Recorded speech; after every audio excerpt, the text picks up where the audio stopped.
صدقہ نہیں ہے یا اور کوئی نہیں, یہاں ان کا حق ہے جو سبسڈی ہے, اور یہ جب تک بحال نہیں ہوگا اس وقت تک ہم وقفے وقفے سے یہاں لوگ آتے ہیں, دھرنے میں شرکت کرتے ہیں. لوگ کہتے ہیں کہ جب بھی کوئی کال دے گی ایکشن کمیٹی, کوئی بھی کال دے گی تو ہم اس وقت بھرپور جو ہے شرکت کریں گے. تو اب بھی لوگ آتے ہوئے ہیں, شرکت کر رہے ہیں. تو ہم اس بالکل ایسے گندم کٹوتی کے حوالے سے بالکل اس کے مخالفت ہم کرتے ہیں, اور جس حد تک بھی جانا پڑے مذمت سے لے کر مزاحمت تک بھی ہم جا سکتے ہیں. اگر یہ ظلم زیادتی اگر بند نہیں ہوئی تو ہم آئندہ کا لا عمل, جیسے ہمارے جو سینئر نے بتا دیا کہ دیگر 10 اضلاع میں اس وقت جو ہے لوگ سراپا احتجاج ہیں.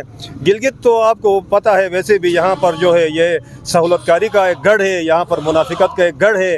اس لیے پھر بھی کمال ہے اس وقت جو لوگ یہ ساری چیزوں کو نظر انداز کر کے یہاں گڑھی باغ میں اس وقت جمع ہیں, تو ہم ان کو سلام پیش کرتے ہیں. تو آئندہ بھی جو ہے انشاءاللہ لوگ